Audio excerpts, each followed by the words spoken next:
Next structure of HIV. HIV இது RNA இருக்குது சென்டரில்.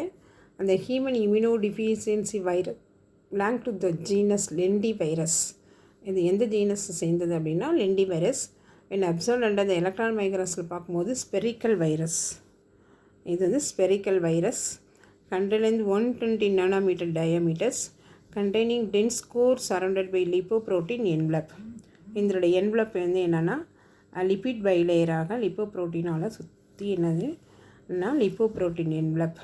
கோருங்கிறது இந்த சென்ட்ரல், இதுலேருந்து என்வலப் ஆகிருக்கிறது வந்து லிப்போப்ரோட்டீன் லேயர்ஸ்.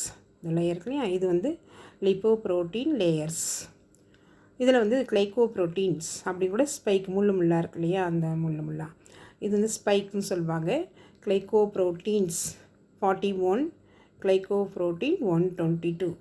இது கிளைகோப்ரோட்டீன் 41, இந்த ரவுண்டாக இருக்கிறது, இந்த கீழே காம்பாக இருக்கிறது glycoprotein 41s. At the core there are 2 large single stranded கோர்னால் இந்த சென்டரில் single stranded RNA. At the core there are single stranded RNA attached to the RNA molecules of reverse transcripts. இந்த RNA molecules இதுதான் S வடிவில் இருக்கு இல்லையா, இதுதான் RNA. இதில் reverse transcriptase இட் ஆல்சோ இதுதான் ரிவர்ஸ் டிரான்ஸ்கிரிப்டேஸில் அதில் ஒட்டிகிட்ருக்கு. அது என்சைம்ஸ்.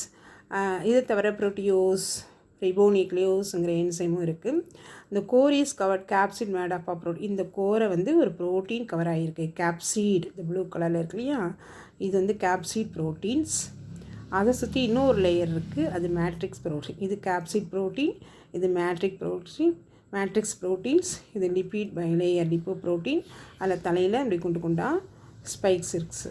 இதுதான் structure of HIV. Next transmission, HIV transmission.